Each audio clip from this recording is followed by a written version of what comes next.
Hello and welcome to what I think is going to be a very exciting discussion, and I'm really proud and excited to have with me Josh Fox.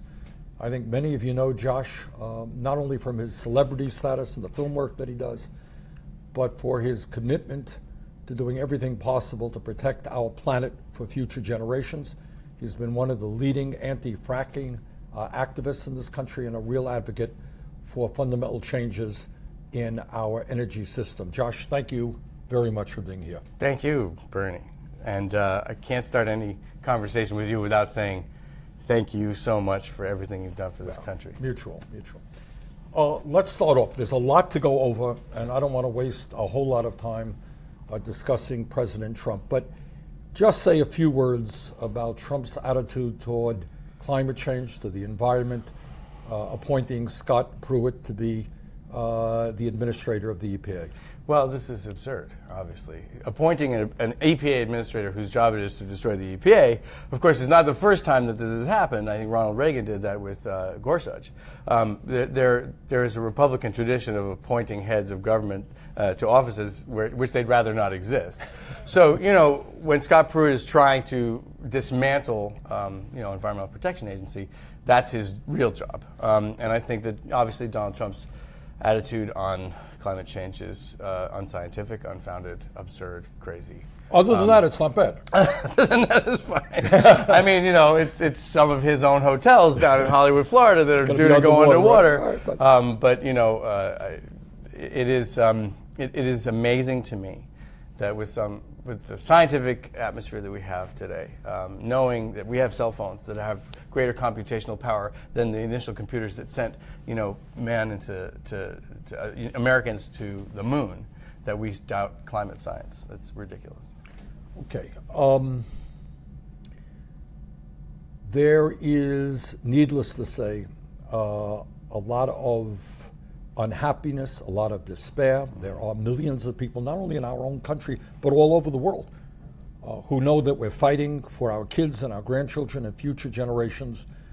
They are outraged by Trump's attitude, his appointments. In your view, what can the grassroots of this country do to stand up, fight back, and help transform our energy system away from fossil fuel? Well, truly, Senator, this is a moment which is, you've got to understand, is completely unprecedented and strange. We have the Republicans in control of the House, the Senate, soon the Supreme Court, and of course Donald Trump is the president. At the same time, you have the most awake, active, outraged, participating population I've ever seen. That political revolution, which you coined, which brought together all the movements across America, is still very much functioning. So I want to ask you, obviously you've been through, decades of activism, and I'm very interested in Bernie Sanders, the leader, the activist. What do you think? Because I, for example, the day that Trump signed the presidential memorandum on the Dakota Access Pipeline, I got a memo, I got an email from somebody at 10 in the morning. By noon, we had decided we were going to do a rally at Trump Tower in New York City. By 6 o'clock, 5,000 people showed up in the freezing rain. All right, I've never seen anything like it. I agree with you. We saw that especially on the Women's March, but we're seeing it in rallies against the repeal of the Affordable Care Act, for climate change, and a host of other areas. I think what we have to do is be extremely smart and effective in tapping that energy. And that means, among other things, understanding that we can combat climate change at the local level. My city does not receive, we do not use any electricity that comes from fossil fuel. That movement can continue all over this country. We have state governments trying to do the right thing. I just read today that some university withdrew funding from organizations that are involved in denial of climate change. So there is a lot of work that we can do because the truth is, every poll shows that, more and more people are seeing with their own eyes. This is not kind of esoteric scientific debate. They're seeing lakes that don't freeze where they used to go ice fishing. They're seeing flooding, they're seeing drought. So the goal is for us to be smart, to be effective, to do everything we can at the local, state, and put as much pressure as we can on Trump and the Congress, I think. But don't you think, though, that this is indicative of the fact that the system is indeed broken?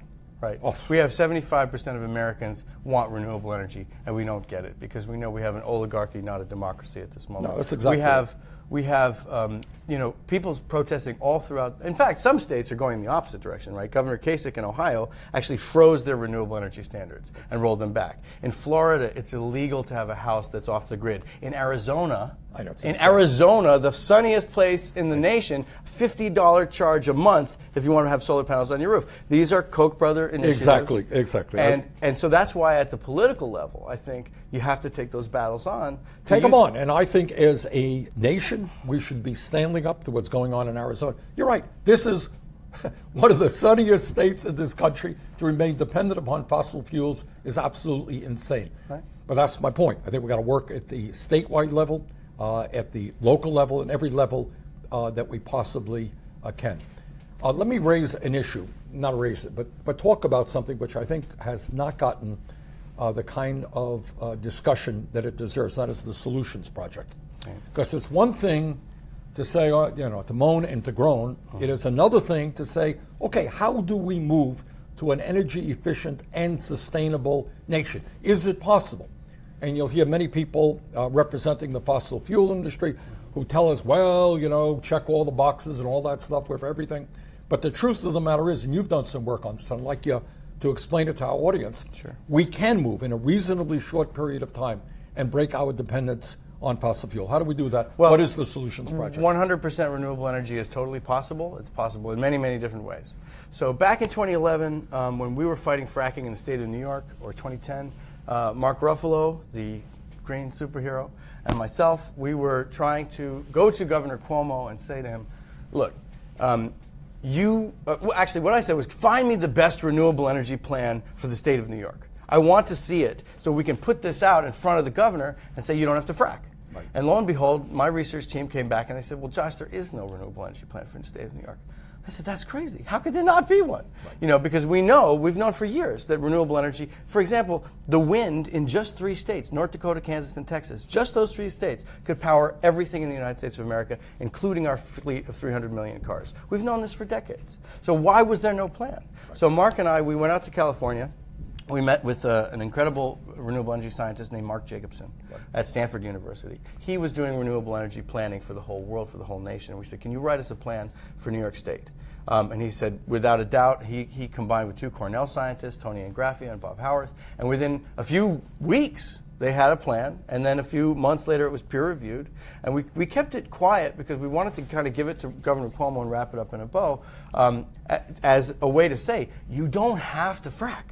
You don't have to do this. We can go down another path. And in fact, if you do go down the fracking path, you imperil New York City, you imperil our water supply, you imperil people's health. And this was the issue. So we proved that scientifically. And what you ended up doing is not only coming up with a plan for New York State, right, but a plan for 49 other states as well, correct? All 50 states. And then a whole number of countries now. So if you go to thesolutionsproject.org, you can go to the maps and you can see the breakdown of all the different renewable energy profiles. Offshore wind, onshore wind, solar panels. Solutionsproject.org. Thesolutionsproject.org. Thesolutionsproject.org. And what they will do is give you the ammunition you need to tell your governor that, in fact, we can break our dependence on fossil fuel. We don't need to have fracking. We can move aggressively in terms of sustainable energy and energy efficiency. But this is the key point, right? The Solutions Project is just a template. It's just the science. It means nothing without the activism. Right. It means nothing without the citizens' participation. Well, let me go back. It's like having the cure for cancer, but you don't have any doctors, right? The medicine that we need right now is activists in the streets saying we can do this, dispelling the lies of the fossil fuel industry. You mentioned Governor Cuomo, New York State. Yeah. Talk about what you did there and what the results of that were. Well, okay, so this is one of the most amazing grassroots movements in the history, I think, of the environment. What happened in New York, and by the way, the same movement on fracking exists all across this country. The fractivist movement is ferocious, passionate, enthusiastic. It's one of the fastest growing environmental movements that ever happened in the United States of America. The difference in New York was we had a state that did this very little known technique to develop a plan on fracking. It was called democracy. They allowed the people to weigh in on the crisis. So they had a scoping period. They had people weigh in on their concerns. That took a number of years. And over those years, the science kept coming in. You got to understand, when I made Gasland in 2010, driving around this country in a beat-up 92 Camry, sleeping on people's couches, no funding, nobody cared about this issue, nobody knew what fracking was. We had no science. We just had a bunch of people in Colorado and Wyoming and Pennsylvania saying, our water's turning black, we can light our water on fire, our animals are getting sick, our children are getting sick, we're surrounded by toxic chemicals in the atmosphere. There wasn't a lot of science on the issue at that point. So it took that 5-year review process that New York undertook to say, this is something different. That's an environmental impact study. That's what we asked for with Dakota Access Pipeline, which Trump just railroaded against. That's what Pennsylvania didn't do. Pennsylvania, Governor Ed Rendell and Tom Corbett rolled out the red carpet for the fracking industry. Texas did not do it. Oklahoma did not do it. Colorado did not do it. Places didn't give the citizens a chance to have input. So New York's fracking movement was ferocious. And I mean, New York made a mistake. They allowed people to participate in the process. They did something unusual for this United States. They used democracy. And that was the key element there, of course. And then what happened? Once people New York fractivists bird-dogged Governor Cuomo. He could not have a birthday party without 500 fractivists showing up outside the Plaza Hotel being like, Governor Cuomo, happy birthday, ban fracking. So this went on for years until finally the science manifested itself. And also a lot of local bans all across the state. So by the end of like 5 years, all these townships had banned fracking. So when the governor looked at it and he said, well, we've got all this evidence on health. The state commissioner in New York said, my kids won't live next to it. I won't live next to it. No one in the state should live next to it. Fracking, period. And then they looked at the map and said, by the way, there's not that much territory left to frack. All these places have banned it. So a very strong local strategy helped that, and a very strong statewide and national strategy based on science. So when we talk about what people can do, New York State in that campaign is a perfect example, yes? It's a perfect example. But there has to be a legislative component. And in a lot of cases right now, we don't have that. So this is a big question. I mean, look, I just came back from Standing Rock. I just made a film about there. It's coming out on Earth Day. I spent a lot of time with the water protectors who did everything right. They were in the water, up to the waist. You know what I mean? Talking to the police saying, we love you. We're praying for you. Please don't do this. And then they were brutalized, and they were maced, and they were shot at with rubber bullets, and they were arrested, and some of them are facing 10 years. I know. I just met with some of them this morning, actually. And so they did everything that we're supposed to do as civil disobedient, nonviolent, prayerful people. And as journalists were facing decades. My own producer was facing a 45-year jail term just for filming a protest. And luckily she got off. So I have to ask you, just from your long view over history, it's a tough time. People are feeling really demoralized. It's true. So how do you say, okay, in Chicago in the 60s, we watched my friends get beat up. I think we've made enormous progress. I think 2016 was the year America just rediscovered its revolutionary soul, and I think we have it strong right now. We're a nation of movements. The Black Lives Matter, No DAPL, fracking, climate, the women's movement, Fight for 15, single-payer health care, the Dreamers, these Occupy. We're a nation of movements versus the oligarchs, and the movements are getting stronger. But what do you say, Bernie Sanders, as the man who I saw chained, locked down in the civil rights movement, that very famous picture, what do you give us to help us move forward? Well, I think you stated it. Where we are right now is we're in an unprecedented age. There has never been a president like Trump who lies all of the time, whose ignorance is appalling, whose right-wing agenda is disastrous. On the other hand, the point that you made is we are at the same exact moment having millions of people involved in grassroots struggle.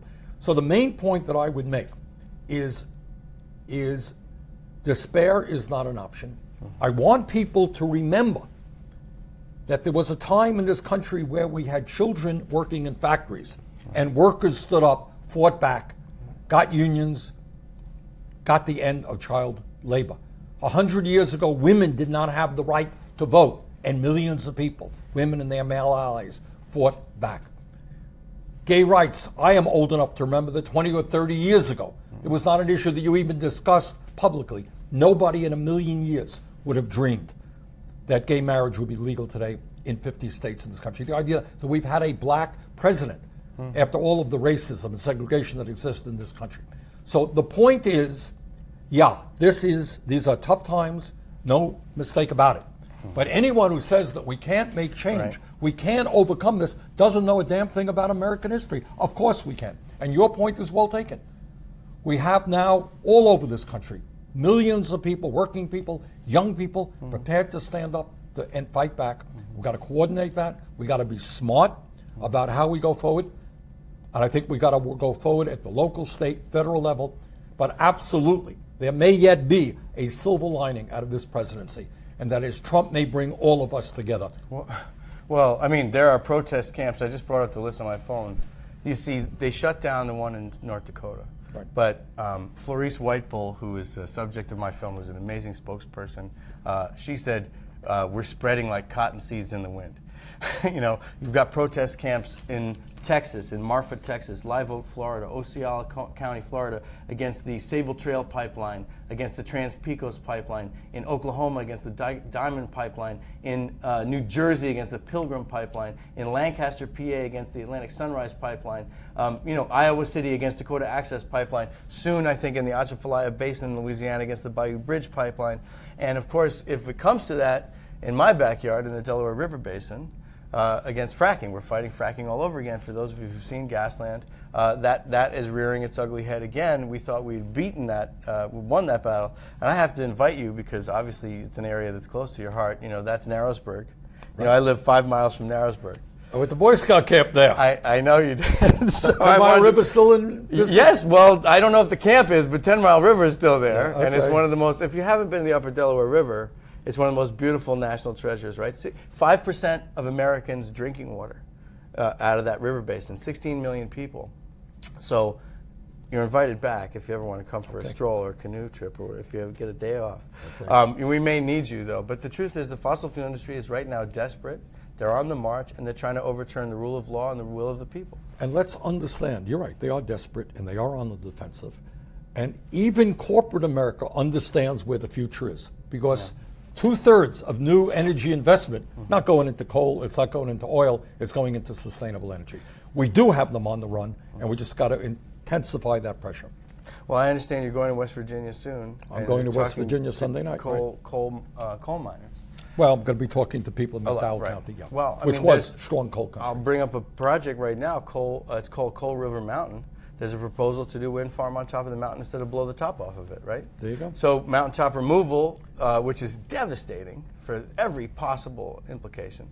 There is a proposal to put a wind farm up there, and this is what we have to do. We have to retrain those. That's exactly, well, we have to invest in those communities that have been devastated. We don't hold coal miners responsible.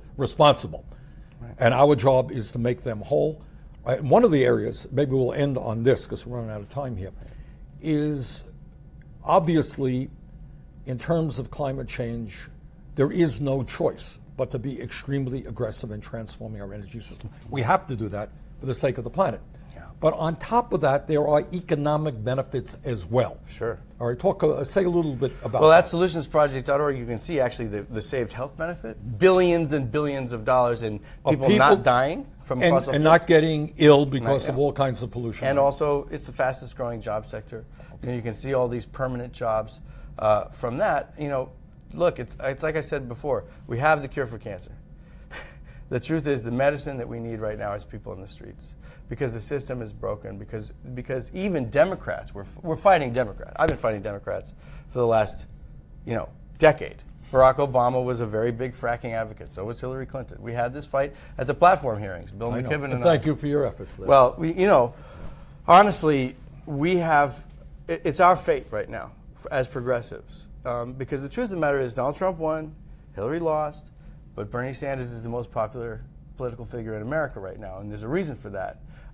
Because you're saying things that are the truth, and I think that I have to ask you, for that continued leadership. You've been incredible in that way. I will do everything I can, and you're doing fantastic.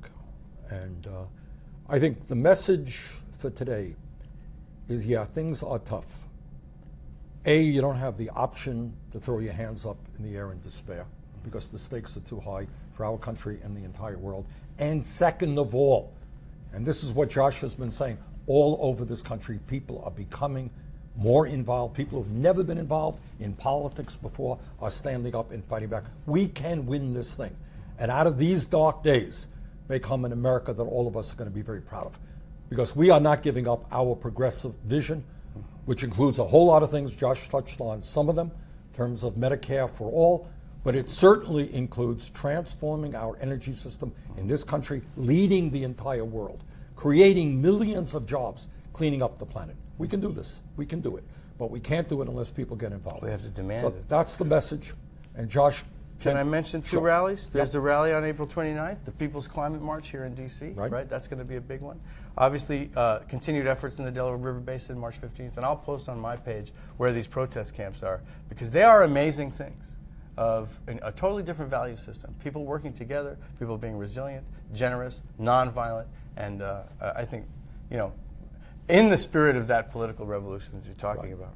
All right. Hey, keep up the great work. Thanks a lot. Thank you, for being Brian. here. It's a real pleasure.